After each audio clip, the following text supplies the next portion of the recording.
Thank you. Good afternoon, sir. Good afternoon. Could you state your name, please? Philip Borka, And where do you work, sir?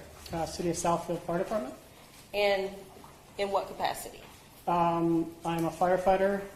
I retain my paramedic license with the state of Michigan. Currently, I'm a driver engineer.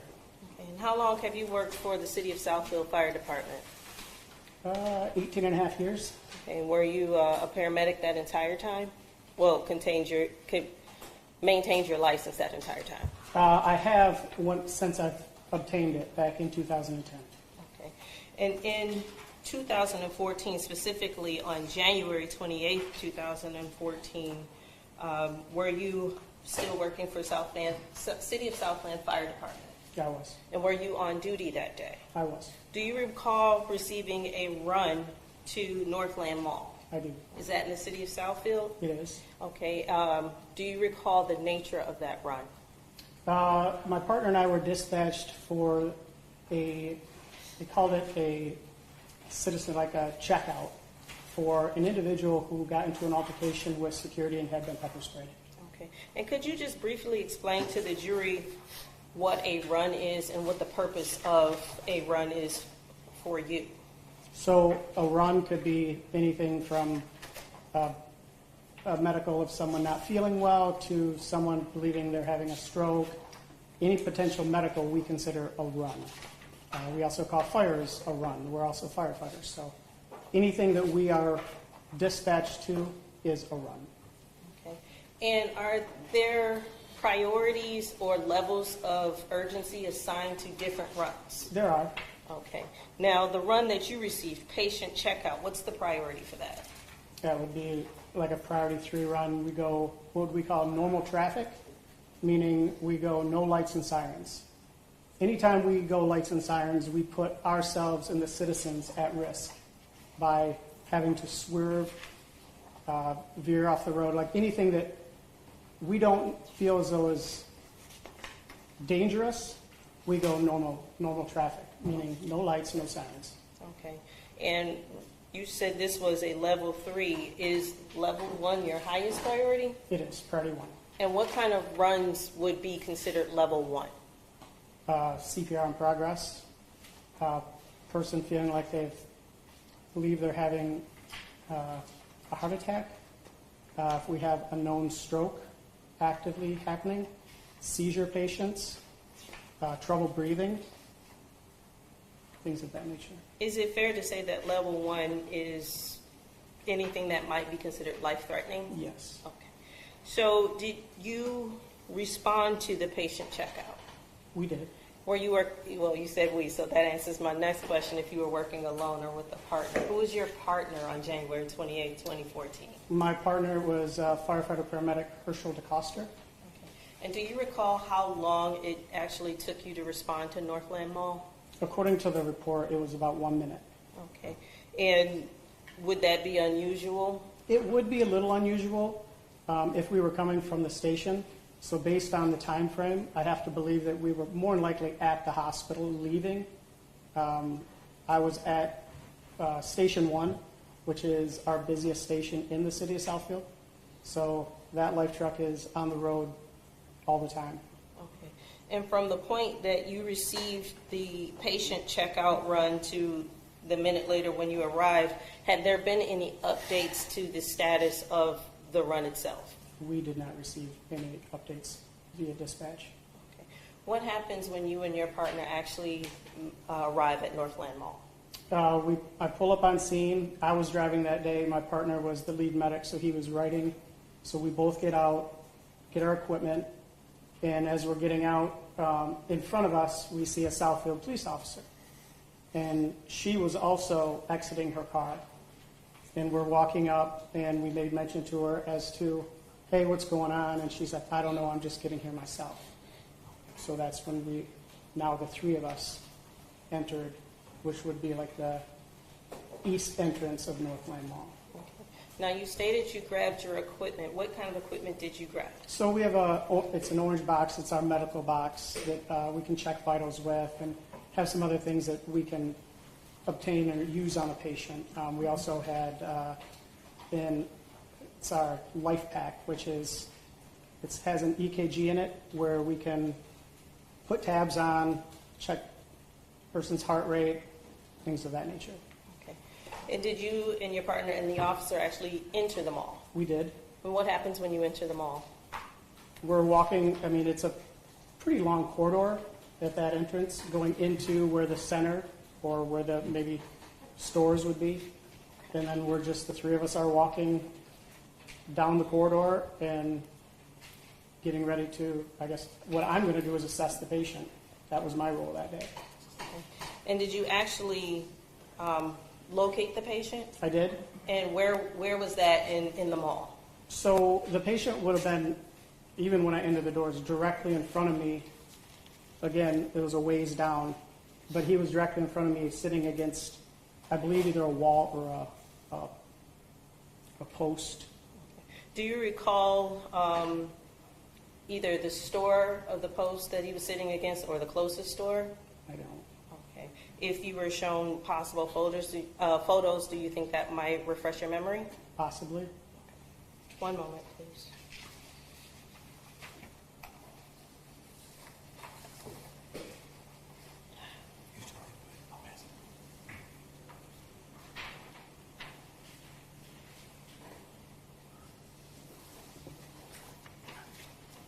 Permission to approach the witness, Your Honor? Thank you. Sir, I'm going to hand you two exhibits. They've been marked as People's Proposed Exhibits 49 and 53. I just want you to look at them and let me know if those refresh your memory as to where you came into contact with the patient. Yes, I believe it was at this post. And you were indicating something on on Proposed Exhibit 53, is that correct? Yes. And is it fair to say that Proposed Exhibit 49 is that same location, different angle? It is. Okay, and is this where you came into contact with the patient on January 28, 2014? Yes, I believe so. People move to admit People's Proposed Exhibits 49 and 53. No objection. People request permission to publish.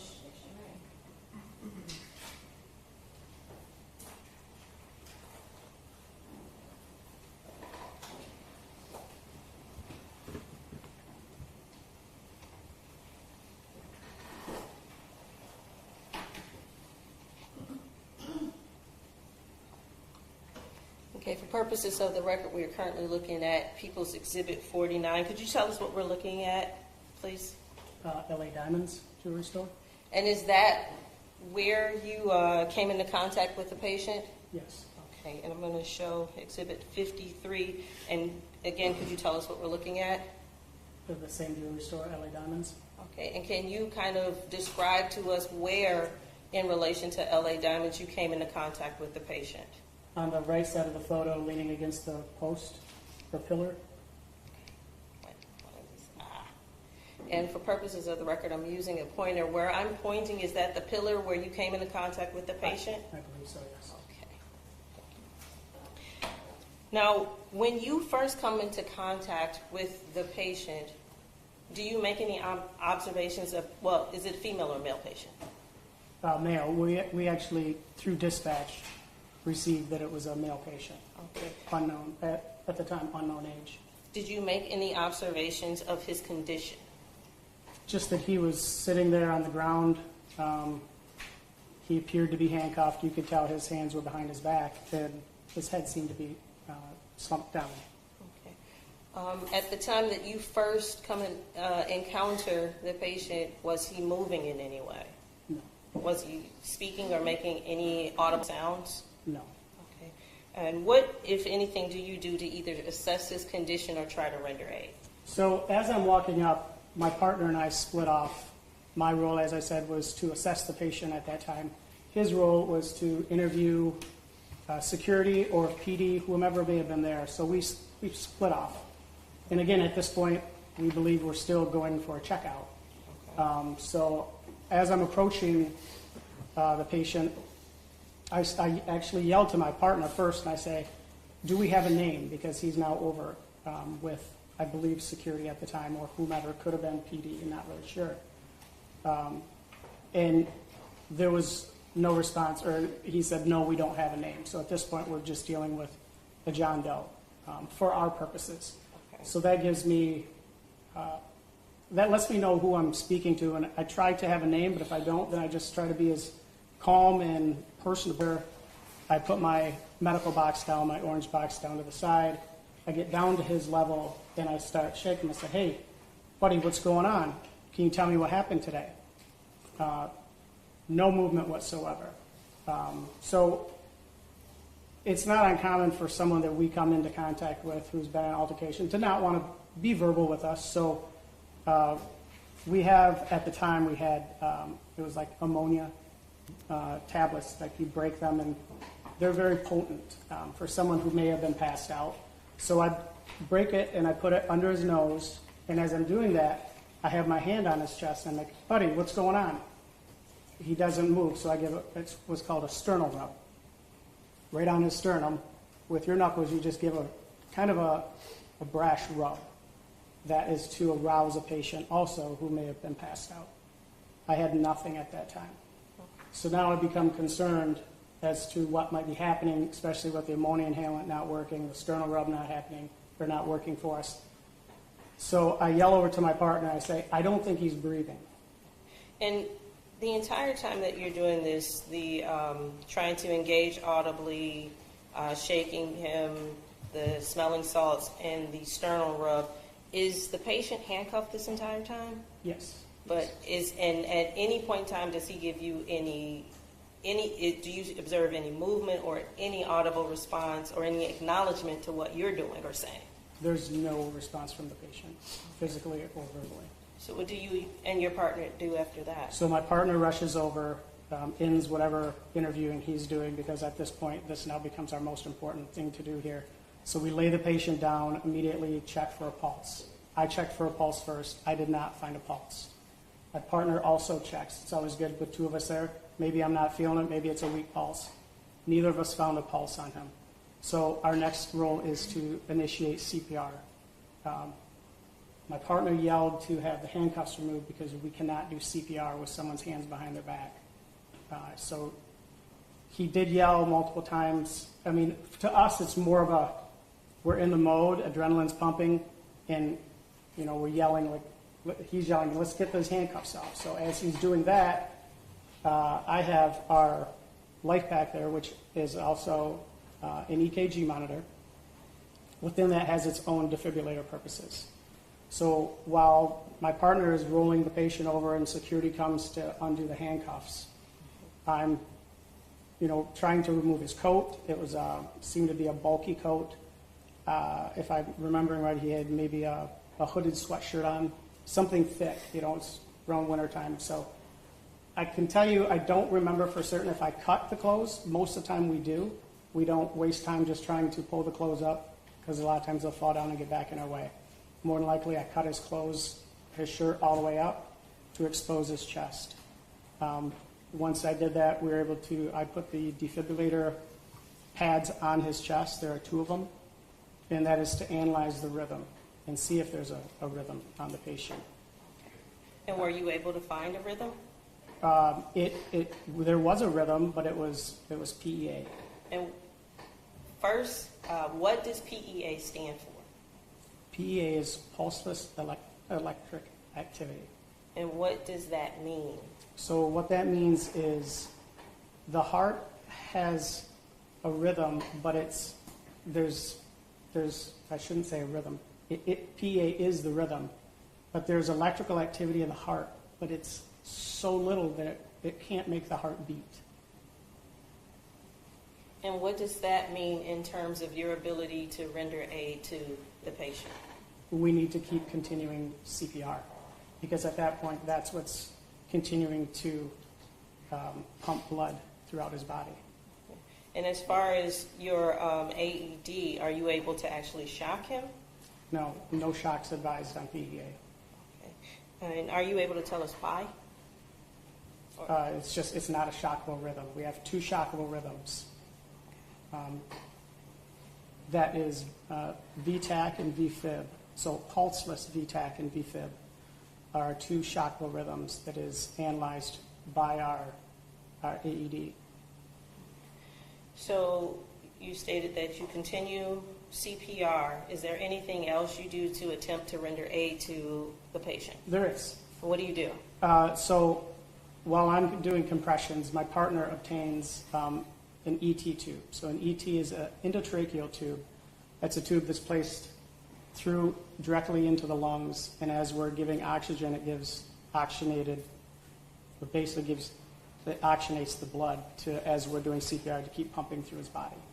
So it's a patent airway, so it's going directly into his system. And from your observations, did that appear to help the patient in any way? There was still no response, no change in our monitor. We still were continuing CPR through the process. Okay, and what do you do next? As mid into the process, I don't know, a couple of minutes in, our engine shows up, who is also manned with 2 paramedics, firefighter paramedics. So now we have 4 paramedics on scene. The main thing is we want to first try to establish an IV, which, according to the report, we did try IV attempts, and they were unsuccessful. For whatever reason, they just weren't able to obtain an IV. Okay. So the 4 of us got the patient onto the stretcher, and we continued CPR through the mall into the back of the life truck. Now, when we loaded them into the life truck, that's where my part of being the part of the process ended, besides driving, because I was the driver that day, so I drove them to the hospital. But CPR did continue. There is an open airway between my front cab and the back cab. I can hear everything for the most part going on. They continued CPR the entire time. They did also try to obtain an IO. And what's an IO? So an IO is another way of doing an IV, but it's called interosseous, meaning through the bone. So when we have hard times, especially in cardiac arrest patients, we try to get an IO just to establish an IV. That way we can try to get drugs on board if possible. Unfortunately that day, that drill is a sealed unit, and that drill died that day. There's only so many attempts that drill has, and that day it stopped mid-drill. And I could hear my partner say that through the cab. And if you recall, how long did it take for you to convey the patient from Northland Mall to the hospital? 2 minutes. Okay, and which hospital was that? Providence Hospital. Sorry. And what happens when you arrive at Providence? As I'm getting out, they've already taken the patient with the stretcher, and they're literally wheeling him through the doors as I'm getting out the front of the cab. I mean, it's all very, very fast because there's so many hands already in the back of the life truck. And it was a transfer right into the trauma room at Providence Hospital. Okay. And at any point in time when you first come into contact with the patient to when you turn over care to Providence Hospital, did you observe any signs of life? No, I did not. Okay. When you first arrived and you're approaching LA Diamonds where the patient is seated, did you see anyone attempting life-saving measures? I did not. Did you observe any security guards in the area of where the patient was? No. I know this isn't necessarily part of your job, but while you were cutting the clothing off of the patient, did you observe any weapons on this person? Not to my knowledge. Thank you. Sir, when you arrive at the scene, I haven't formally rested yet, but I am about to rest. that's what you said. No? I kind of saw you sitting down, so we assumed. I'm resting. Well, Sir, when you arrived at the scene, you took control, correct? Yes, that becomes our scene. Yes. Security allowed you to take control, correct? I didn't speak with security, nor did I see them. My partner did. Right. So your partner engaged them first, correct? I believe so. All right. And you're going off memory. This is 10 years old, correct? Yeah, absolutely. Sir, did you try to establish the IV or someone else did? It was not me who tried to establish the IV. And the IV is to be established in any vein, correct? Yes. And the purpose of the IV is to help with the PEA, correct? Would be help with any drugs, and that particular drug would be epinephrine. Epinephrine or atropine, correct? We would give epi at that time. And that can be successful in bringing the heart rate back, correct? What epi does is it vasoconstricts. So meaning vasoconstricts, it makes it to try to get a blood pressure. So it constricts, so whatever's in there to try, whatever blood is in there, to try to help to do that. But it's not necessary. I don't think I'm going to be able to speak and say that it's Right. going to restart the heart. I can't say that. Right. But that's what that drug is used for, correct? A tenth. I guess it has Okay. potential And to do that. And that was unable, that attempt was not something you guys could do because you couldn't establish an IV. That is correct.